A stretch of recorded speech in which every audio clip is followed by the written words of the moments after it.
तन्हाई में अल्लाह को याद करने वाला शख्स।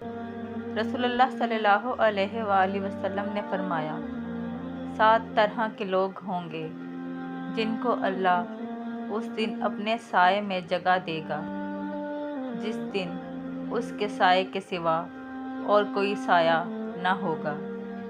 उनमें से एक वो शख्स जिसने तन्हाई में अल्लाह को याद किया और बेसाख्ता आंखों से आंसू जारी हो गए।